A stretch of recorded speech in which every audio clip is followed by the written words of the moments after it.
Assalamualaikum warahmatullahi wabarakatuh. Halo adik-adik mahasiswa, apa kabar? Semoga kalian semua dalam kondisi sehat walafiat, ya, tetap semangat baik dalam belajar maupun dalam kegiatan rutinitas harian lainnya. Nah, para mahasiswaku yang mengambil mata kuliah Perekonomian Indonesia. Nah, untuk pertemuan kali ini kita akan membahas tentang sejarah perekonomian Indonesia. Nah, adapun untuk mata kuliah perekonomian Indonesia ini dengan topik sejarah perekonomian Indonesia, saya mengambil sumber materi itu dari bahan ajar Profesor Gunawan Sumodiningrat, MEC PhD. Kemudian saya sempurnakan atau saya tambahkan dengan materi yang saya ambil dari buku ajar perekonomian Indonesia yang ditulis oleh Dr. Tulus TH Tambunan. Nah, kalau misalnya adik-adik memiliki buku ini, silahkan untuk dapat melengkapi apa yang sudah saya sampaikan di slide ini. Artinya pada slide ini kita hanya akan membahas secara garis besarnya saja, sementara kepada mahasiswa sangat diharapkan untuk dapat melengkapinya dengan bahan bacaan lainnya. Silakan saudara pilih bahan bacaan apapun selama bahan bacaan tersebut tetap ada hubungannya dengan tema perkuliahan kita. Baik, kita lihat bagaimana sejarah perekonomian Indonesia. Nah, kita lihat dahulu pendahuluannya adalah kita tahu bahwa pola dan proses dinamika pembangunan ekonomi di suatu negara itu sangat ditentukan oleh faktor internal dan eksternalnya. Nah, untuk faktor internal itu apa saja? Nah, faktor internal itu meliputi kondisi fisik. Nah, kondisi fisik itu bukan hanya gambaran real bagaimana kondisi daerah itu, tetapi juga termasuk dengan iklim yang ada di daerah tersebut. Nah, kenapa? Karena memang untuk kondisi fisik termasuk iklim itu sangat mempengaruhi situasi perekonomian di satu daerah. Kita ada daerah yang memiliki iklim tropis, ada yang memiliki iklim non tropis. Nah, itu cukup mempengaruhi jalannya perekonomian di negara tersebut. Nah, selain iklim, itu juga termasuk dengan lokasi geografis tempat keberadaan negara tersebut, kemudian jumlah dan kualitas sumber daya alam.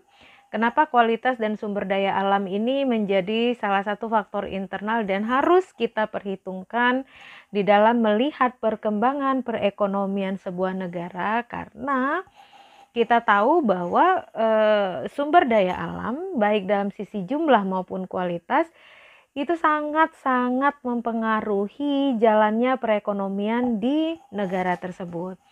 Salah satu faktor utama yang membuat perekonomian itu bisa bergerak atau meningkat dengan pesat atau secara signifikan dia naik itu apabila sebuah daerah atau negara memiliki jumlah dan kualitas sumber daya alam yang banyak serta baik. Nah, selain sumber daya alam, ada juga faktor internal lainnya yang mempengaruhi perekonomian dari sebuah negara, yaitu sumber daya manusia.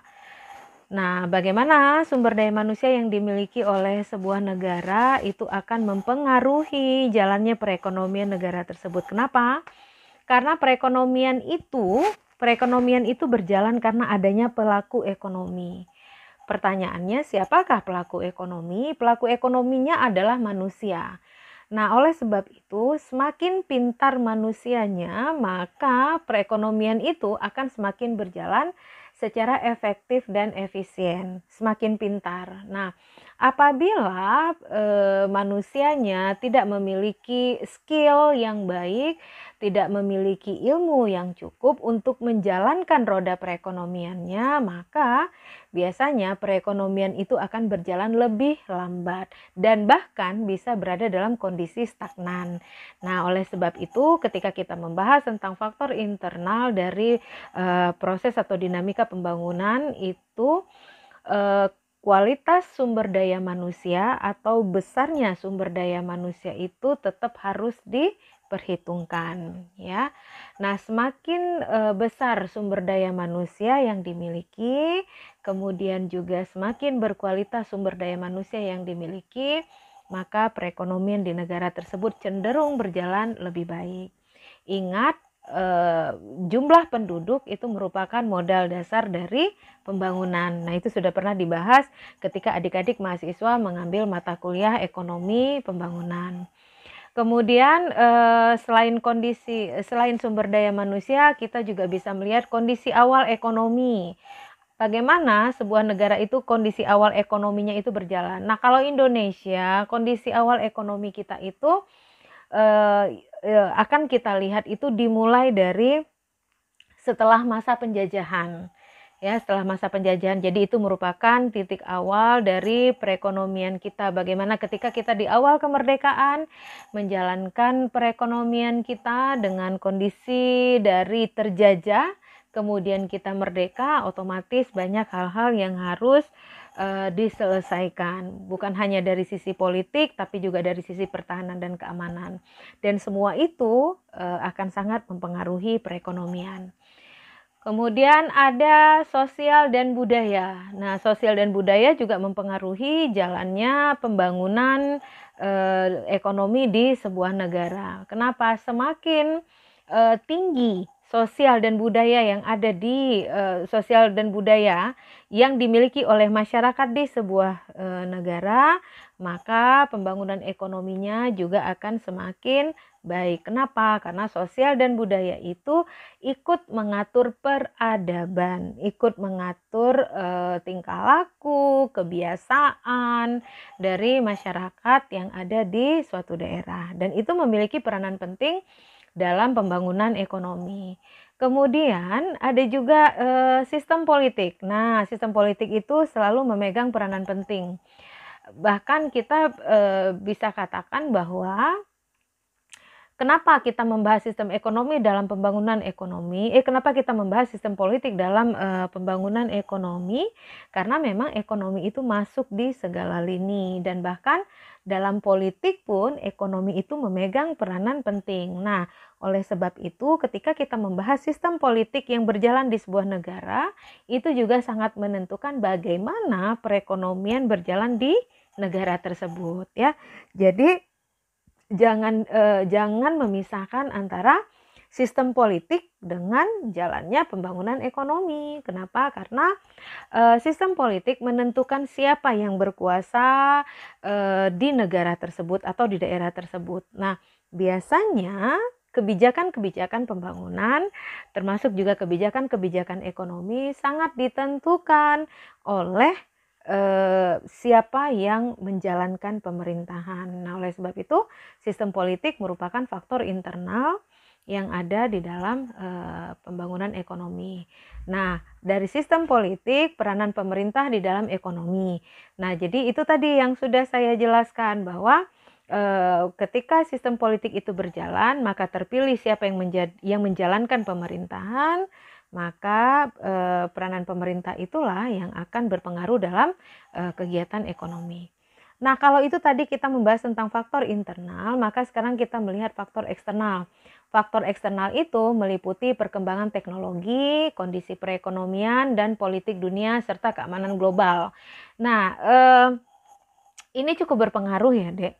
Jadi kalau kita lihat perkembangan teknologi, nah banyak negara-negara yang perekonomiannya maju pesat, itu karena tingginya tingkat teknologi yang digunakan. Jadi teknologi itu menjadi salah satu faktor penyebab percepatan perekonomian di sebuah daerah atau sebuah negara.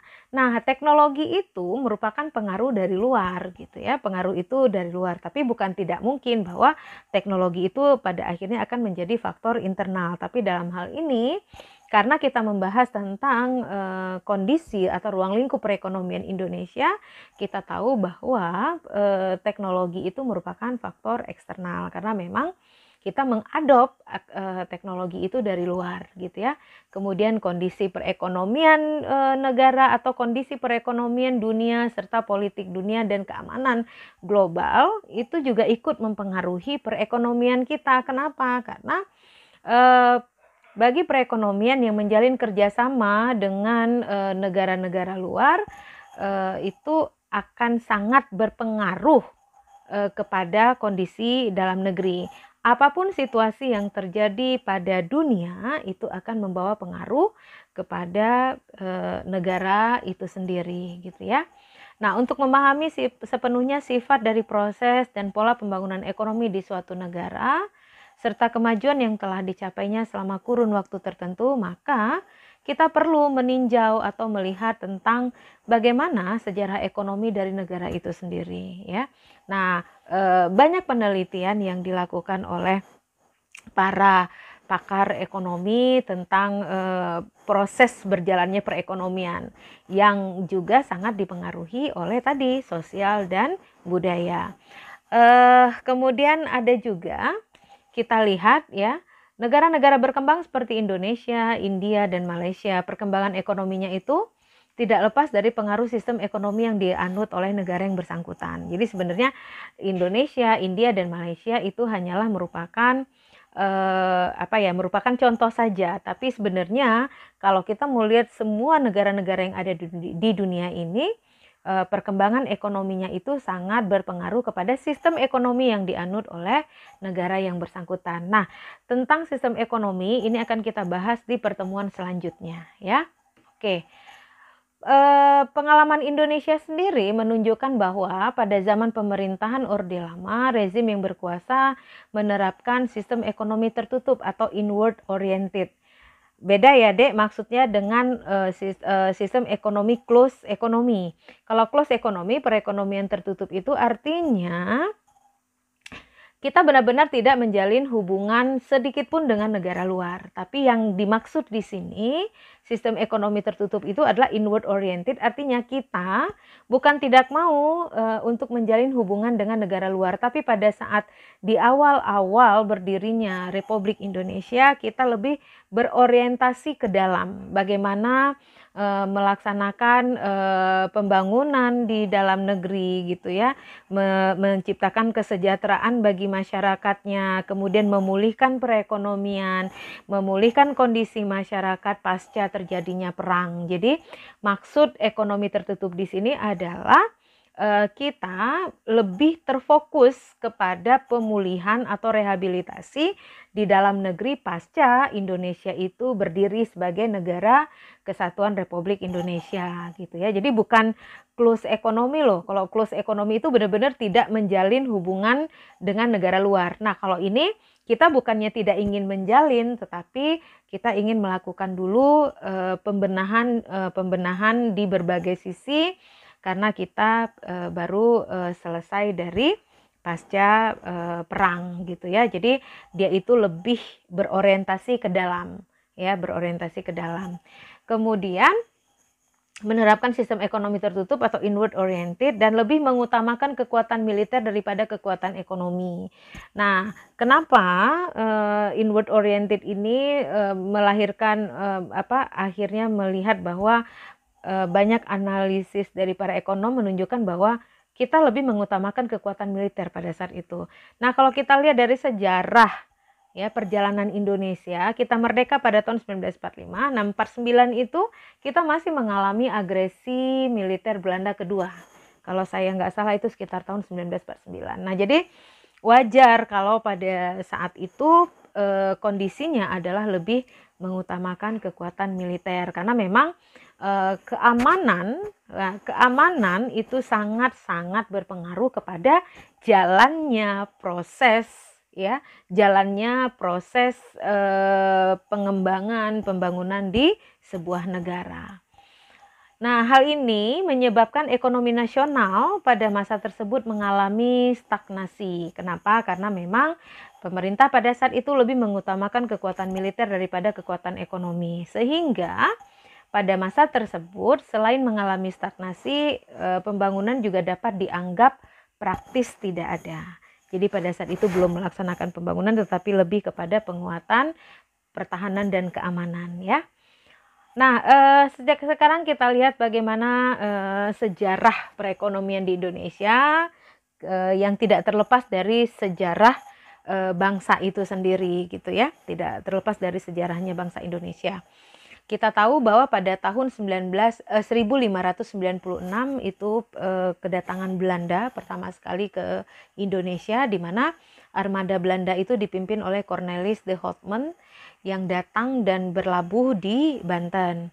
Nah, kemudian pada tahun 1602 Belanda yang berhasil menduduki Indonesia pada saat itu dengan niat mereka untuk melakukan perdagangan, maka mereka membentuklah yang namanya VOC ya. Nah, VOC itu yang menjalankan usaha monopoli dagang rempah.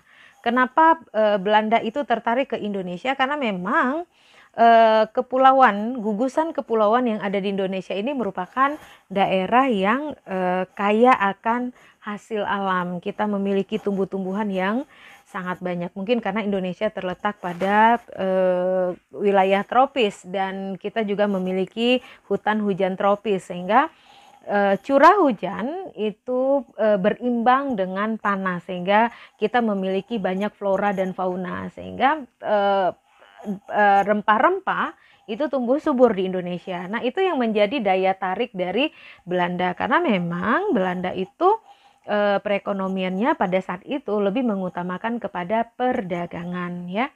Nah, jadi VOC yang pada saat itu sudah menduduki Indonesia, pada saat itu berpusat di Batavia atau yang kita kenal dengan Jakarta saat ini ya. VOC mempunyai hak untuk membuat kontrak, kemudian membangun kekuatan militer serta mencetak uang. Selain di Nusantara, VOC juga berkuasa di Afrika Selatan dan India. Nah, jadi Belanda itu ketika dia menjajah sebuah negara, maka yang dia utamakan itu adalah hasil bumi yang kemudian akan diambil oleh Belanda untuk diperdagangkan ya, seperti itu. Nah, kemudian VOC itu bubar pada tahun 1602 itu kondisi perekonomian Indonesia itu sangat didominasi oleh pertanian. Ya, kenapa didominasi oleh pertanian? Karena memang VOC sangat membutuhkan rempah-rempah, perdagangan rempah-rempah, dan dia juga memonopoli perdagangan rempah-rempah. VOC bubar pada tahun 1799 karena gagal mengatasi krisis keuangannya. Nah, jadi sebenarnya pada masa pemerintahan Belanda juga telah terjadi krisis keuangan ya. Kemudian kita lihat pada zaman kolonial, di mana di sana ada fase yang namanya kultur stelsel, itu berlangsung dari 1830 sampai 1870. Kultur stelsel ini adalah satu situasi atau program yang dinamakan dengan sistem tanam paksa, di mana sistem tanam paksa ini melalui perkebunan negara dengan cara mobilisasi lahan pertanian dan peternakan serta tenaga kerja secara gratis, di mana mereka menerapkan budidaya kopi, teh, tembakau, tebu ya. Jadi itu merupakan hasil-hasil alam yang memang pada saat itu dipaksakan untuk ditanam oleh masyarakat Indonesia. Kenapa? Karena pada saat itu kopi, teh, tembakau, tebu itu memang mengalami permintaan yang cukup tinggi di pasar dunia, sehingga VOC memfokuskan di Indonesia untuk menanam hasil alam itu tadi. Nah, jadi kita dijajah melalui tanam paksa itu. Jadi orang-orang Indonesia pada saat itu dipaksa untuk bekerja di perkebunannya Belanda dan mereka tidak digaji. Jadi itu semacam perbudakan, makanya dinamakan tanam paksa, karena mereka dipaksa di bawah todongan senjata, mereka harus bekerja dan mereka juga harus menjadi buruh di perkebunan untuk menanam hasil-hasil alam yang dibutuhkan oleh VOC. Kemudian Belanda dengan gubernurnya Jenderal Van de Bos pada masa tersebut membutuhkan uang untuk mendanai perang di Ponegoro, yaitu pada tahun 1825 sampai 1829, dan juga untuk mendanai perang Padri. Jadi Karena begitu tersiksanya atau terjajahnya masyarakat Indonesia yang ada di Pulau Jawa, maka muncullah pemberontakan-pemberontakan terhadap kepemimpinan atau pemerintahan VOC di Indonesia. Nah, makanya di sana muncul yang namanya Perang Diponegoro dan Perang Padri. Karena sudah ada pemberontakan, maka di sana mulai ada bentrokan senjata, maka terjadilah perang. Nah, perang itu membutuhkan biaya. Nah, pada saat itu VOC dengan Belanda dengan gubernurnya Jenderal Van der Bos berusaha mengumpulkan dana sebesar-besarnya untuk mendanai perang perang melawan Diponegoro dan juga mendanai perang Padri, ya, karena pada saat itu masyarakat memberontak karena tidak lagi mau disiksa atau dijajah seperti itu, ya. Oke, selanjutnya tanam paksa itu berakhir pada tahun 1870. Nah, ketika tanam paksa itu berakhir bukan berarti penjajahan di Indonesia juga selesai.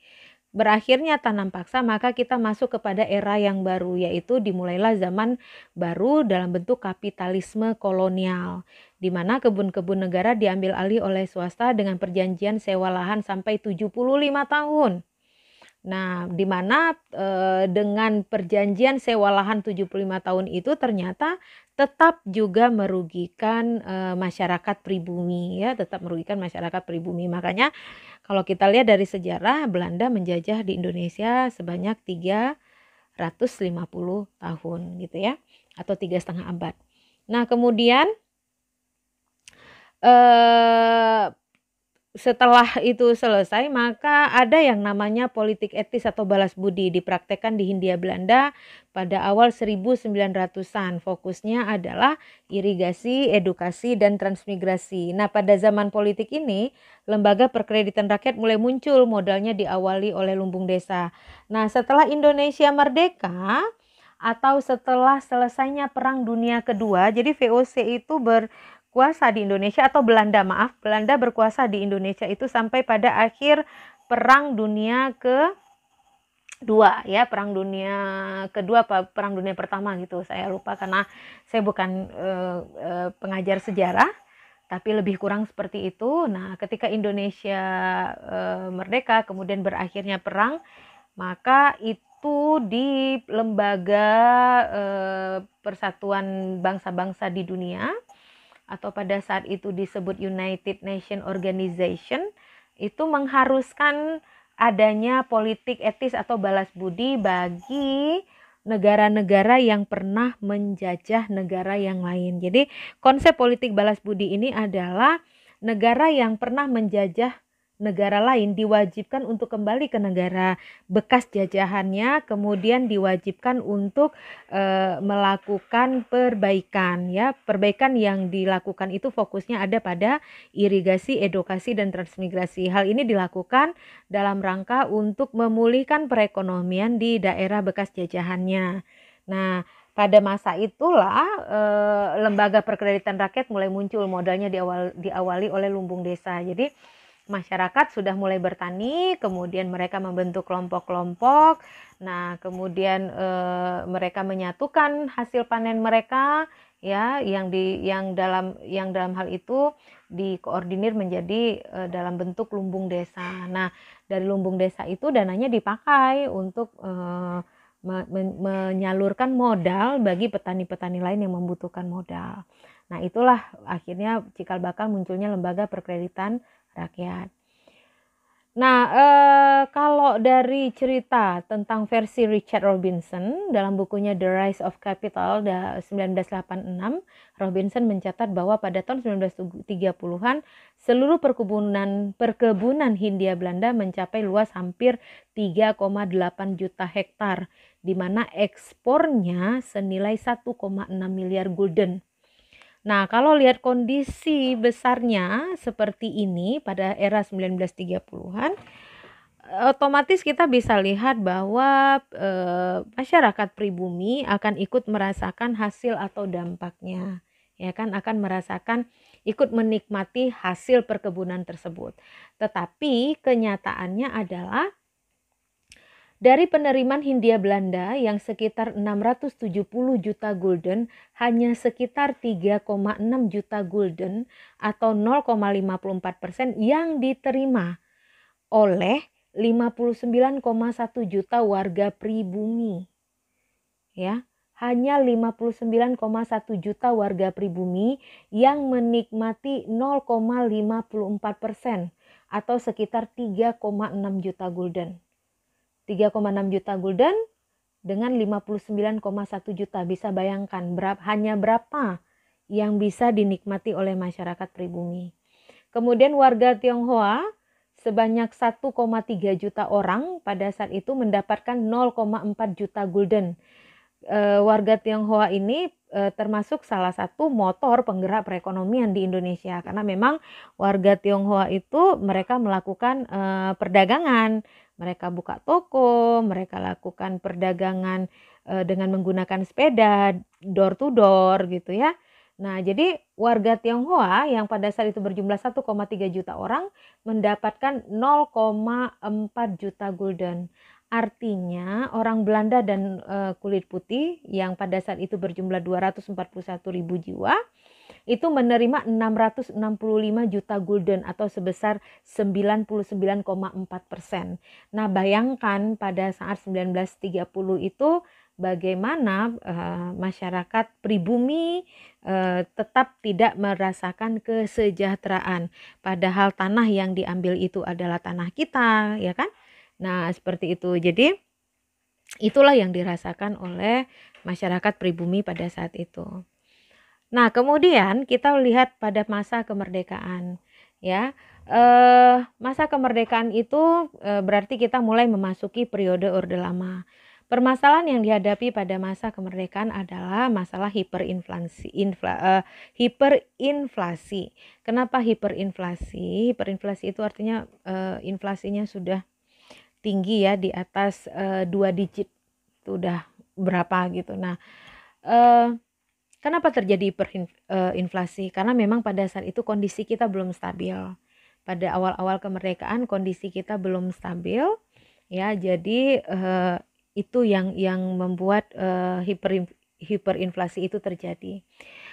Selain itu hiperinflasi ini juga karena beredarnya uang yang tidak terkendali, yaitu tadi karena memang beberapa badan-badan ekonomi mungkin belum berjalan secara maksimal ya, semuanya masih tertati-tati pasca terjadinya perang.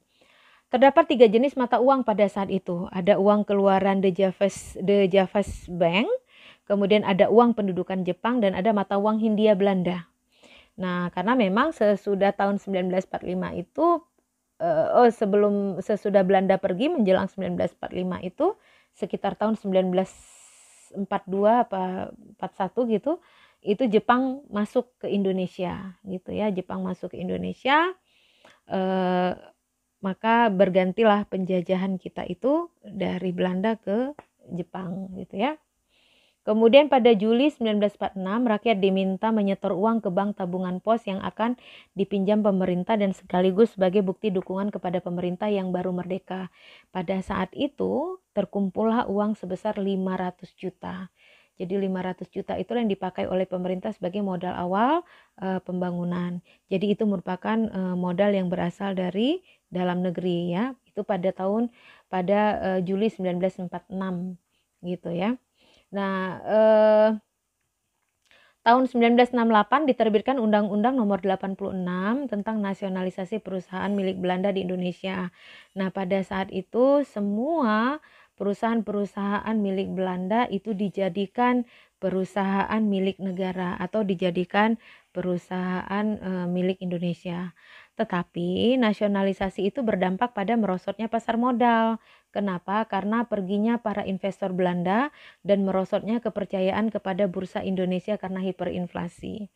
Nah, ketika perusahaan-perusahaan itu dinasionalisasikan karena Indonesia baru merdeka, maka bukan mungkin, tapi faktanya kepercayaan negara-negara luar itu terhadap Indonesia belum sepenuhnya.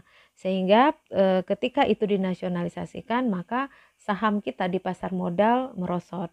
Kalau kemarin saham itu tetap baik karena negara-negara luar melihat bahwa masih ada negara Belanda di sana yang dianggap perekonomiannya jauh lebih kuat daripada Indonesia. Nah, ketika dinasionalisasikan, maka investor Belanda pergi, kepercayaan orang negara luar juga masih sedikit, sehingga semakin memperkecil kepercayaan mereka pada bursa saham. Apalagi kondisi di dalam negara Indonesia itu adalah hiperinflasi. Nah, untuk mengatasi jumlah uang beredar yang terlalu banyak, maka pemerintah menerbitkan Perpu nomor 2 1959 yang memotong nilai mata uang menjadi 1/10-nya, ya. Selama periode 1950 sampai 1965, Republik Indonesia banyak mengeluarkan anggaran untuk proyek-proyek nasionalisme, mulai dari membangun Monas, Patung Dirgantara, Stadion Utama Senayan, Jembatan Semanggi, Hotel Indonesia, Poros Jakarta, Moskow, Peking, kemudian juga merebut Irian Barat dan lain sebagainya. Namun niat pemerintah RI untuk membangun proyek-proyek ini adalah untuk membangkitkan semangat masyarakat Indonesia, ya, untuk membangkitkan jiwa nasionalisme atau rasa memiliki. Jadi dengan dibangunnya proyek-proyek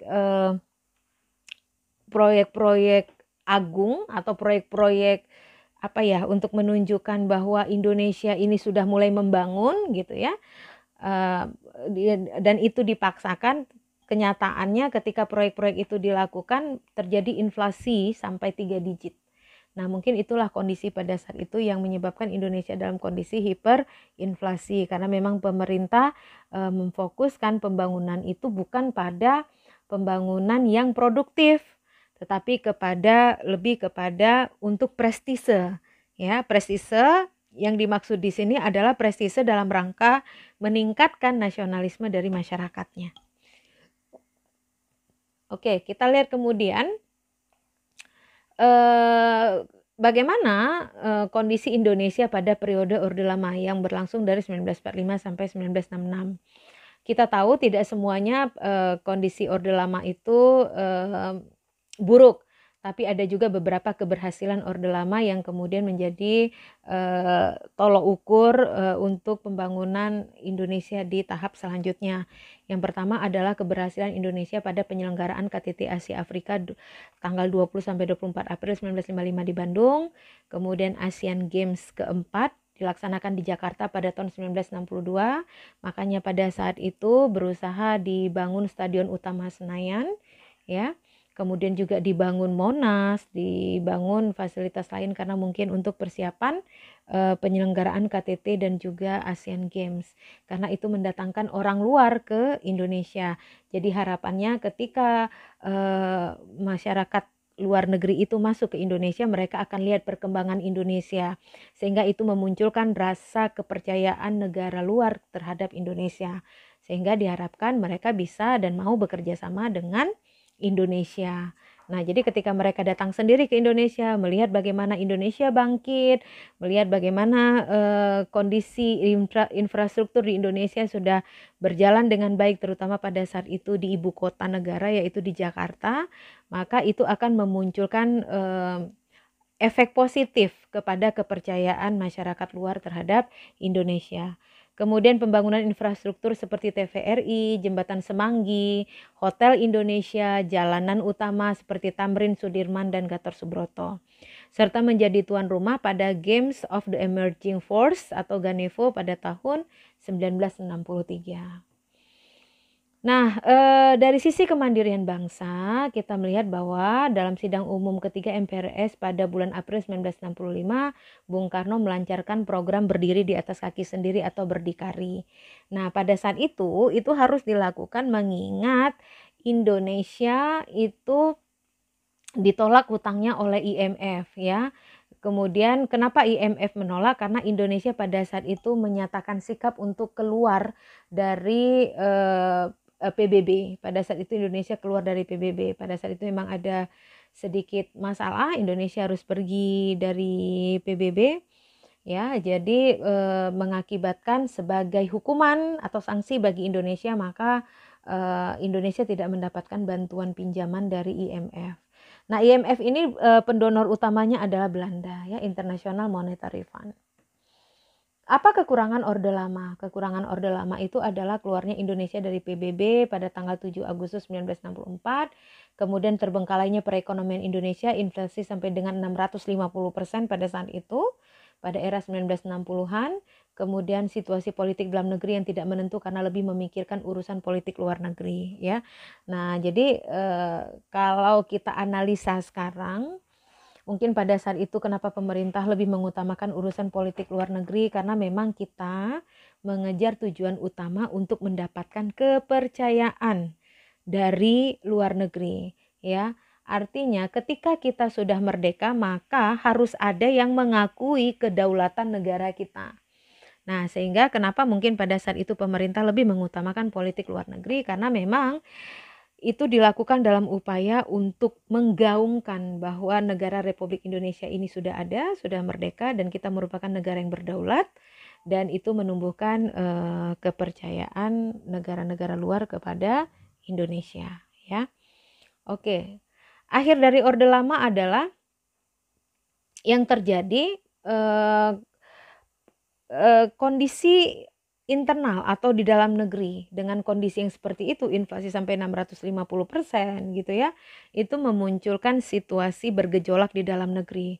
Masyarakat menjadi tidak puas dengan kondisi perekonomian, kemudian memunculkan 3 tuntutan rakyat atau yang biasanya kita kenal dengan istilah Tritura. Kemudian ketika telah terjadinya Tritura itu, maka Soekarno menyerahkan kekuasaan kepada Soeharto melalui Super Semar pada tanggal 11 Maret 1966. Nah, pada 11 Maret 1966 itu Soeharto resmi menjadi presiden, diangkat oleh MPRS pada 27 Maret 1967, ya. Itu munculnya Orde Baru dilatar belakangi oleh kondisi situasi politik dan ekonomi yang bergejolak atau memanas pada saat itu. Nah, dengan diangkatnya Soeharto sebagai Presiden Republik Indonesia yang kedua, maka kita masuk kepada periode Orde Baru, di mana kondisi Indonesia periode Orde Baru itu yang berlangsung dari 1966 sampai 1998. Kita lihat bahwa awal pemerintahannya, sehari setelah diberi mandat Super Semar, Jenderal Soeharto langsung melarang keberadaan PKI karena memang situasi politik yang memanas pada saat itu juga dipengaruhi oleh kasus gerakan 30 September PKI, ya. Kemudian pada 25 Juli 1966 setelah Soeharto diberi mandat MPRS, terbentuk kabinet baru bernama Kabinet Ampera atau Amanat Penderitaan Rakyat yang dipimpin oleh 3 orang presidium, yaitu Pak Soeharto sebagai ketua, Adam Malik sebagai Menteri Luar Negeri, dan Sri Sultan Hamengkubuwono ke-9 sebagai koordinator perekonomian. Warisan dari periode sebelumnya adalah yang harus diselesaikan oleh Orde Baru, yaitu Orde Baru mewarisi hutang Orde Lama sebesar 530 juta US dollar. Padahal pendapatan negara dari ekspor migas dan non migas hanya sebesar 430 US dollar, 430 juta US dollar pada saat itu. Inflasi sebesar 650%, harga beras naik menjadi 900%. Kemudian tim ekonomi Orde Baru juga melakukan langkah pertama, yaitu menurunkan defisit anggaran. Yang dilakukan adalah dengan cara menurunkan pengeluaran pemerintah, kemudian menjalin kembali hubungan dengan lembaga donor internasional terutama IMF dan Bank Dunia. Jadi setelah Indonesia keluar pada tahun 63 atau 64 tadi, dan memutuskan dan IMF menolak pinjaman, maka ketika masuk Orde Baru maka kembali dijalin hubungan, ya, hubungan dengan IMF dan Bank Dunia sebagai bentuk upaya untuk memajukan perekonomian di dalam negeri. Kebijakan moneter pada awal Orde Baru tahun 1967 diberlakukannya Undang-Undang Anggaran Berimbang yang melarang pembiayaan dari hutang kepada masyarakat. Nah, memakai bantuan luar negeri untuk menutup defisit anggaran, kemudian penerapan kebijakan uang ketat atau tight money policy untuk menurunkan inflasi, ya. Kemudian kalau kebijakan sektor real awal Orde Baru itu ada liberalisasi perdagangan dan investasi dengan membuka pintu bagi investor asing, di mana diberlakukannya Undang-Undang Penanaman Modal Asing pada tahun 1967, ya. Kemudian fokus pada pembangunan di sektor pertanian. Kemudian sesudah tahun 1970-an pertambangan minyak ditingkatkan eksplorasinya. Nah, kalau kita lihat di sini fokus pembangunan pada sektor pertanian serta pemberlakuan undang-undang itu ini kan sebenarnya masuk pada Repelita 1, di mana Repelita 1 itu memang pemerintah mengupayakan pada peningkatan kondisi perekonomian dari sisi pertanian. Kenapa pertanian? Nah, itu tadi kita lihat dari sisi sejarah, karena memang Indonesia dijajah oleh Belanda selama 3,5 abad. Peninggalan kebiasaan dari penjajahan Belanda itu adalah pertanian. Jadi masyarakat itu terbiasa dalam sektor pertanian. Makanya pada awal-awal kepemimpinan Orde Baru untuk Repelita 1 itu maka difokuskan kepada pembangunan di sektor pertanian gitu ya. Oke. Next. Nah, kita tahu bahwa masa kepemimpinan Orde Baru itu dianggap cukup berhasil ya. Kenapa? Kita lihat bahwa terjadi peningkatan ekonomi dari pelita ke pelita. Jadi ada pada saat itu pembangunan jangka panjang tahap pertama dalam ring waktu 25 tahun ya, di mana PJPT pada saat itu PJPT 1 pembangunan jangka panjang tahap 1 itu dalam jangka waktu 25 tahun, di mana dalam 25 tahun itu dibagi dalam repelita. Repelita itu ditetapkan kemudian menjadi pelita. Jadi ada pelita 1, pelita 2, pelita 3, pelita 4, pelita 5 pada saat itu. Jadi pelita itu adalah pembangunan 5 tahun. Jadi dari 25 tahun kemudian dipecah ke dalam jangka pendek yaitu per 5 tahun. Nah, pada saat itu kita mulai dengan pembangunan pelita 1. Nah, pada bulan April 1969, Repelita 1 dimulai dengan penekanan utama pada pembangunan sektor pertanian dan industri-industri yang terkait dengan sektor pertanian tersebut, seperti agroindustri, strategi pembangunan, dan kebijakan ekonomi. Selain itu, pada Repelita 1 juga terpusat pada pembangunan industri-industri yang dapat menghasilkan devisa lewat ekspor serta substitusi impor. Nah, industri-industri yang memproses bahan-bahan baku yang tersedia di dalam negeri, serta industri yang padat karya, industri yang mendukung pembangunan regional, dan juga pada saat itu ada industri-industri dasar seperti pupuk, semen, kimia, ada pupuk, semen, kimia dasar, pulp, kertas, dan tekstil. Nah, jadi itu kondisi di Repelita 1. Nah, Repelita 2 itu meningkatkan apa yang ada di pelita 1. Begitu juga dengan pelita 3, 4, dan 5. Nah, kondisi ini kalau kita lihat itu sesuai dengan tahapan-tahapan pertumbuhan yang ada di dalam teori Rostow. Ya, di dalam teori Rostow. Jadi ketika berakhirnya Orde Baru itu persis menjelang Indonesia akan memasuki tahap tinggal landas pada PJPT kedua pada saat itu. Jadi Orde Baru itu berakhir pada saat kita Indonesia dicanangkan untuk program tahap lepas landas atau tahap tinggal landas pada PJPT kedua pada saat itu. Pada PJPT kedua kita akan memasuki program program tinggal landas. Nah, pada saat PJPT 2 itu ya, pada saat itulah Indonesia masuk ke dalam kondisi krisis ekonomi pada saat itu. Jadi pada saat itulah berakhirnya masa kepemimpinan Orde Baru ya. Nah, bagaimana perekonomian di masa Orde Baru itu bisa dianggap berhasil? Ada kondisi utama yang mempengaruhi pembangunan ekonomi masa Orde Baru, sehingga pada kondisi itu Indonesia dianggap pembangunannya cukup berhasil pada periode Orde Baru. Apa saja itu? Yang pertama kita lihat itu adanya political will atau kemauan yang kuat. Nah, Presiden Soeharto pada saat itu memiliki kemauan yang sangat kuat atau political will-nya itu sangat kuat untuk membangun ekonomi Indonesia. Pada masa Orde Lama kita lihat mungkin karena Indonesia baru saja merdeka, sehingga emosi nasionalisme itu menjadi lebih besar, baik dari pemerintah maupun dari kalangan masyarakat. Nah,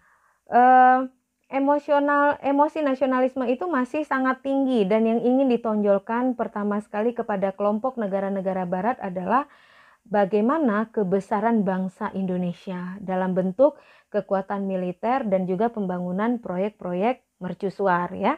Nah, proyek-proyek mercusuar itu seperti itu tadi, adanya Monas ya, stadion, kemudian Hotel Indonesia dan sebagainya. Kemudian yang kedua adalah stabilitas politik dan ekonomi.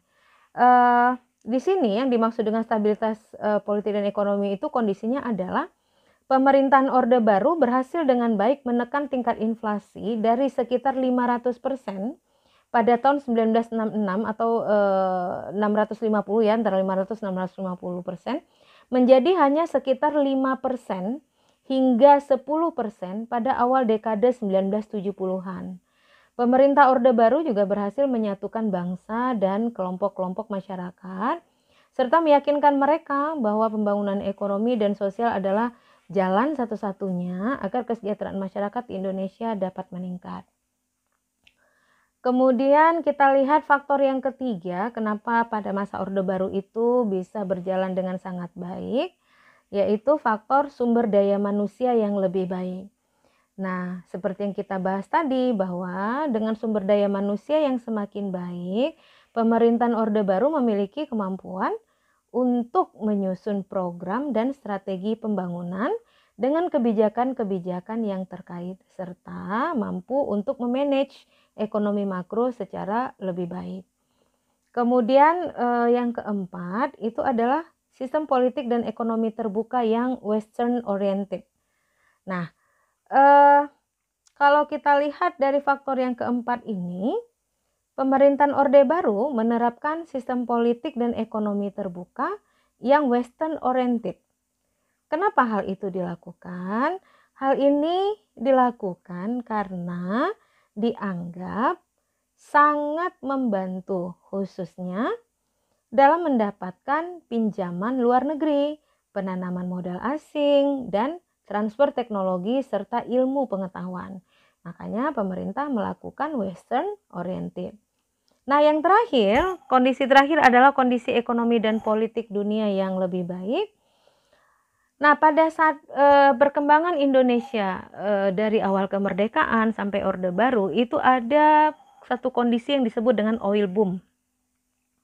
Disebut dengan oil boom, di mana selain kondisi oil boom itu juga kondisi ekonomi dan politik dunia pada era Orde Baru, khususnya setelah Perang Vietnam berakhir atau lebih lagi setelah Perang Dingin berakhir, jauh lebih baik daripada semasa Orde Lama. Jadi pada masa Orde Baru itu kebetulan kondisi ekonomi dunia juga menjadi sedikit lebih baik.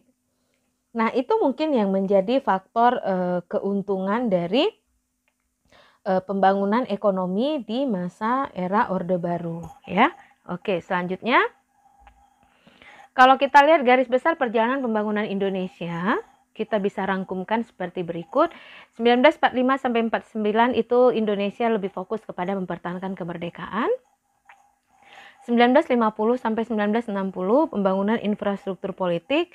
61 sampai 1966 pembangunan terkomando. 1967 sampai 1980 pembangunan ekonomi stabilisasi. 1981 sampai 1987 proteksi dan industrialisasi. 1988 sampai 1997 liberalisasi ekonomi, dan kemudian 1997 sampai 1998 itu sempat vakum karena Indonesia mengalami situasi krisis ekonomi. Kemudian dari 1999 sampai dengan sekarang itu lebih difokuskan kepada pembangunan demokrasi, otonomi daerah, dan hak asasi manusia. Nah, keberhasilan Orde Baru itu apa saja? Yang pertama adalah pertumbuhan ekonomi rata-rata berkisar pada 7% per tahun. Kemudian pendapatan per kapita dari 260 US dollar per tahun di tahun 1970 menjadi 500 US dollar pada tahun 1980. Kemudian keberhasilan yang ketiga adalah swasembada beras pada tahun 80-an yang mendapatkan pada saat itu Indonesia bisa mendapat penghargaan dari FAO tahun 1986. Dan juga satu hal yang menarik, penduduk miskin dari 54,2 juta jiwa atau sebesar 40,08% pada tahun 1976 bisa turun di tahun 1990 menjadi 27,2 juta jiwa atau sebesar 15,08%. Nah, itu tadi pembahasan tentang fase kemerdekaan, Orde Lama dan Orde Baru. Oke, selanjutnya kita masuk kepada pemerintahan transisi.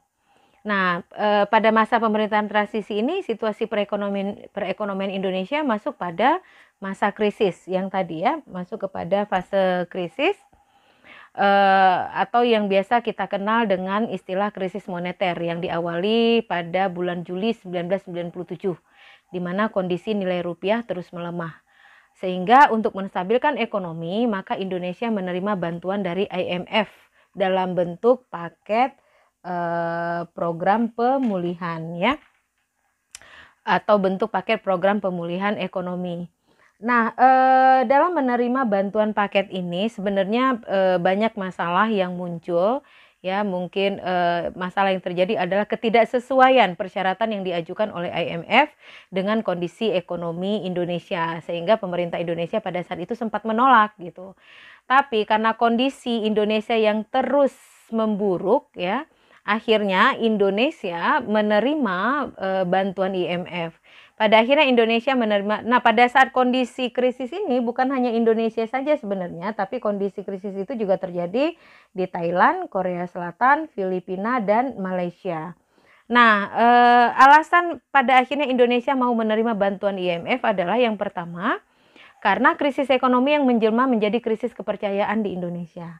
Jadi pada saat itu kondisinya adalah kenapa terjadi pergeseran dari krisis ekonomi kepada krisis kepercayaan?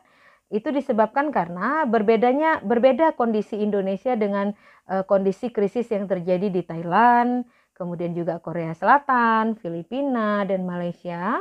Krisis ekonomi Indonesia sebenarnya sudah menjelma menjadi krisis kepercayaan masyarakat dan juga dunia usaha, baik di dalam maupun di luar negeri, termasuk kepercayaan terhadap bank-bank di negara-negara mitra dagang Indonesia yang tidak lagi mau menerima letter of credit. Letter of credit ini maksudnya letter of credit dari bank-bank nasional dan investor-investor dunia. Sehingga kepercayaan itu mengurangi kemampuan Indonesia untuk menanggulangi sendiri krisis yang terjadi di dalam negaranya. Bahkan bukan hanya itu, kepercayaan mereka juga tidak lagi memiliki niat baik atau keseriusan pemerintah dalam menangani krisis ekonomi di dalam negeri. Oleh karena itu, satu-satunya yang masih bisa menjamin atau memulihkan kembali kepercayaan masyarakat terhadap Indonesia adalah dengan melakukan kemitraan usaha sepenuhnya antara pemerintah Indonesia dan IMF. Nah, itulah faktor yang mengapa itu menjadi alasan akhirnya Indonesia mau menerima bantuan dari IMF. Kemudian selanjutnya kita lihat untuk faktor yang kedua. Pada prinsipnya Indonesia membutuhkan dolar Amerika Serikat. Kenapa?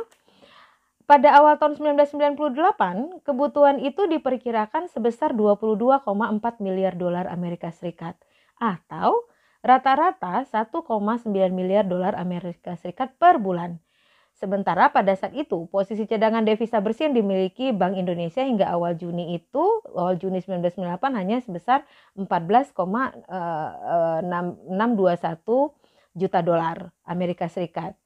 Nah, kondisi ini dianggap akan sangat berpengaruh kepada perekonomian Indonesia, di mana kita juga membutuhkan biaya untuk membayar bunga atas pinjaman jangka panjang yang sudah kita lakukan. Nah, sehingga untuk itu, karena memang kegiatan ekonomi di dalam negeri juga sangat dibutuhkan untuk memacu laju pertumbuhan ekonomi, maka mau tidak mau pemerintah Indonesia pada saat itu akhirnya menerima bantuan IMF. Nah, setelah diterima, apa yang terjadi? Sayangnya dari dua alasan itu yang dianggap bisa membantu kita, ternyata kesepakatan itu tidak bisa juga dilaksanakan. Dan akhirnya karena tidak bisa dilaksanakan, akhirnya Indonesia kembali membuka hubungan diplomatik untuk melakukan hubungan diplomasi untuk melakukan perundingan demi perundingan yang pada akhirnya berujung kepada kesepakatan yang dituang ke dalam memorandum tambahan untuk kesepakatan antara pemerintah Indonesia dan IMF. Ada 5 memorandum tambahan yang dilakukan pada saat itu. Yang pertama adalah jadi secara keseluruhan ya, jadi pada saat itu karena memang ada beberapa perubahan yang harus dilakukan dari kesepakatan dengan IMF ya, karena pada saat kita telah menyetujui IMF itu, maka IMF pada saat itu mencampuri regulasi dalam negeri. Dan itu yang tidak diinginkan oleh pemerintah gitu ya. Nah, sehingga salah satunya adalah pemerintah sangat berharap adanya penundaan penghapusan subsidi BBM dan listrik pada saat itu. Sementara menurut IMF, kalau Indonesia mau cepat bangkit, maka harus dihapus subsidi itu. Tapi Indonesia menolak. Nah, akhirnya karena Indonesia menolak, maka perlu ada perundingan lanjutan sehingga perlu adanya penambahan sejumlah butir baru. Jadi mengapa memorandum tambahan ini dilakukan? Karena ada latar belakang itu tadi. Jadi kesepakatan dengan IMF, IMF membuat banyak persyaratan yang tidak bisa dipenuhi oleh Indonesia, mengingat masyarakat Indonesia juga dalam kondisi yang terpuruk perekonomiannya. Nah, sehingga secara keseluruhan ada 5 memorandum tambahan dalam kesepakatan yang baru ini, yakni yang pertama yaitu program stabilisasi. Tujuan utamanya dari program stabilisasi ini adalah menstabilkan pasar uang dan mencegah hiperinflasi. Karena memang pada saat itu Indonesia mencapai hiperinflasi ya, karena tidak adanya kepercayaan tadi ya, karena ada faktor krisis. Kalau kita ingat pada masa itu di mana bangsa rakyat Indonesia berlomba-lomba lebih mau memegang uang dolar daripada memegang uang rupiah. Nah, kondisi menurunnya kepercayaan terhadap rupiah ini semakin melemahkan nilai rupiah dan sehingga semakin memperparah kondisi krisis ekonomi yang ada di Indonesia. Nah, oleh sebab itu dalam program memorandum tambahan ini, maka yang pertama sekali menjadi prioritas itu adalah program stabilisasi, di mana program stabilisasi ini tujuannya adalah untuk menstabilkan pasar uang dan juga mencegah hiperinflasi. Kemudian yang kedua, isi memorandum yang kedua adalah restrukturisasi perbankan. Nah, ini restrukturisasi perbankan ini dilakukan dalam rangka penyehatan sistem perbankan nasional. Kemudian yang ketiga ada reformasi struktural, di mana dalam reformasi struktural ini disepakati agenda baru yang mencakup upaya-upaya dan sasaran yang telah disepakati dalam kesepakatan pertama yang pernah disepakati di tanggal 15 Januari 1998. Yang keempat adalah penyelesaian utang luar negeri swasta atau ULN dengan corporate debt-nya. Disepakati perlunya dikembangkan kerangka penyelesaian utang luar negeri swasta dengan keterlibatan pemerintah yang lebih besar, namun tetap dibatasi agar proses penyelesaiannya tetap dapat berlangsung lebih cepat. Nah, itu langkah-langkah yang diambil oleh pemerintah dalam hal penyelesaian utang luar negeri. Baik, mahasiswa sekalian, kita lihat untuk yang kelima. Bantuan untuk rakyat kecil atau kelompok ekonomi lemah.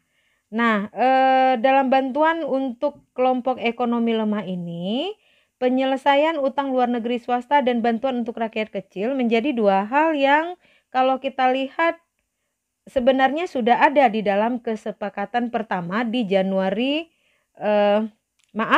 merupakan dua hal yang di dalam kesepakatan di Januari 1998 itu belum termasuk. Ya, maaf saya ulangi, penyesuaian utang luar negeri swasta dan bantuan untuk rakyat kecil itu adalah dua hal yang belum termasuk pada kesepakatan pertama dengan IMF yang dilakukan pada Januari 1998.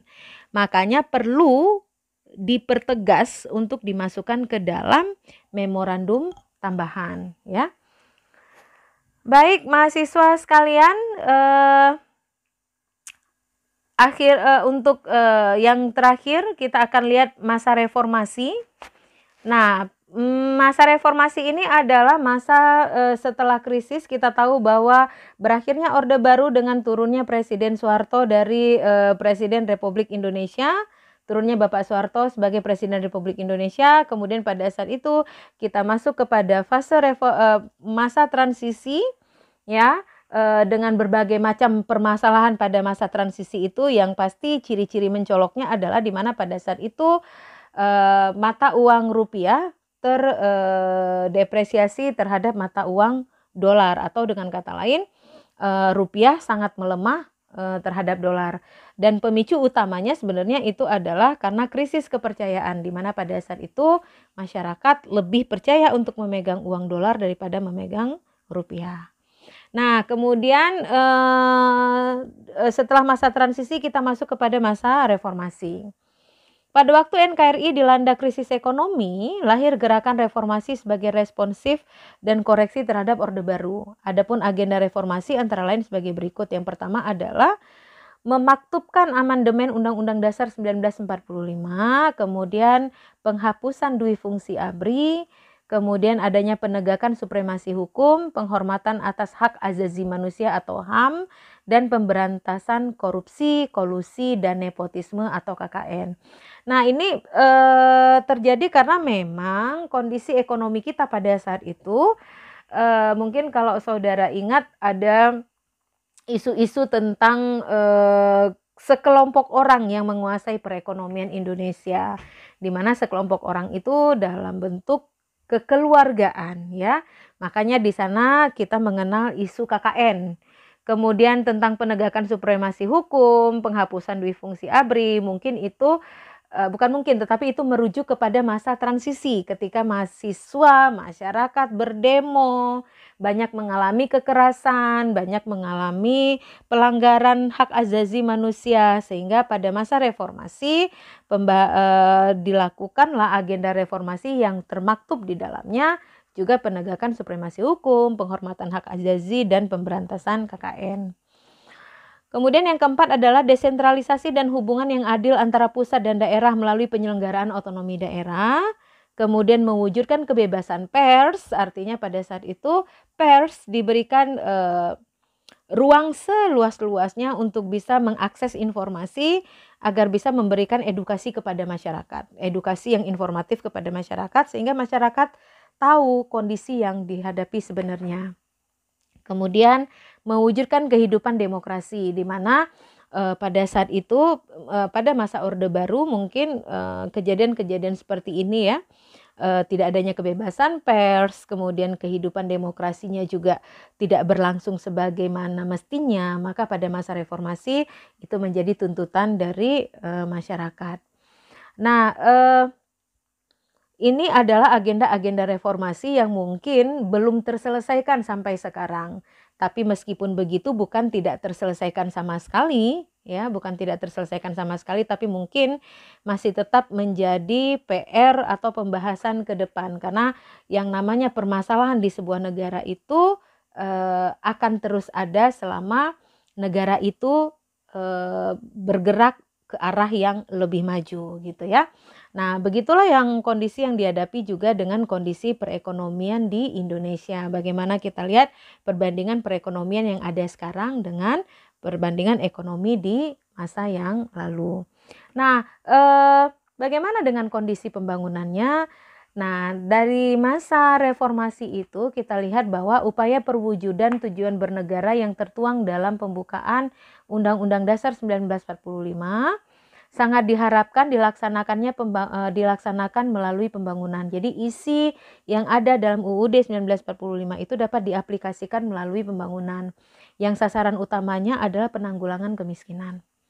Nah, karena konsepnya difokuskan kepada penanggulangan kemiskinan, maka pada saat itu Departemen Sosial menjadi salah satu leading sektor dalam penanggulangan kemiskinan, di mana Departemen Sosial memiliki tanggung jawab yang besar dalam menangani fakir miskin dan penyandang masalah kesejahteraan sosial atau PMKS. Nah, selain itu, pemerintah juga memiliki keterbatasan organisasional, manajerial, dan finansial untuk mengatasi semua problematika pembangunan. Sehingga untuk itu pemerintah sangat layak untuk mengajak para stakeholders lainnya, yaitu swasta, dalam hal ini perbankan dan perusahaan, kemudian juga ada masyarakat sebagai organisasi sosial, lembaga swadaya masyarakat, serta perguruan tinggi untuk bersama-sama menanggulangi kemiskinan. Nah, ini adalah arah kondisi pembangunan yang diharapkan bisa dilaksanakan oleh pemerintah. Kenapa? Karena memang pembangunan yang dilaksanakan oleh pemerintah pada tujuan akhirnya adalah untuk mensejahterakan masyarakat. Nah, kesejahteraan masyarakat itu dapat dilihat dengan berjalannya perekonomian yang baik, efektif, dan efisien. Di mana salah satu bukti keberhasilan dari perekonomian itu telah berjalan dengan baik adalah berkurangnya masyarakat yang hidup di bawah garis kemiskinan. Nah, tidak ada lagi masyarakat yang hidup di bawah garis kemiskinan, kemudian berkurangnya masyarakat yang hidup di garis kemiskinan. Nah, itu adalah salah satu tolok ukur keberhasilan pembangunan ekonomi di suatu negara. Nah, para mahasiswa sekalian, demikianlah untuk materi kita kali ini. Mohon maaf kalau seandainya apa yang saya sampaikan mungkin sedikit agak monoton ya, karena memang saya baru mencoba untuk membuat bahan ajar seperti ini karena kondisi yang mengharuskan kita kuliah secara daring. Besar harapan saya bahwa materi ini bisa bermanfaat untuk mahasiswa sekalian atau siapapun yang membutuhkan, dan bila ada kesalahan atau kesilapan dari yang saya sampaikan, semata-mata karena memang saya juga masih dalam proses belajar. Untuk itu saya ucapkan banyak terima kasih kepada mahasiswa yang sudah mendengarkan perkuliahan ini. Semoga bisa dipahami, dan bila ada pertanyaan akan kita lanjutkan pada sesi tanya jawab. Bisa kita lakukan melalui e-learning atau kita lakukan melalui WAG. Demikian yang dapat saya sampaikan hari ini. Sekali lagi, bila ada kesalahan, kesilapan, atau kekurangan, saya mohon maaf yang sebesar-besarnya, karena ilmu itu semata-mata hanyalah milik Allah dan saya adalah manusia biasa. Lebih dan kurang saya mohon maaf. Terima kasih untuk semuanya. Alhamdulillah. Tabarakallah. Assalamualaikum warahmatullahi wabarakatuh.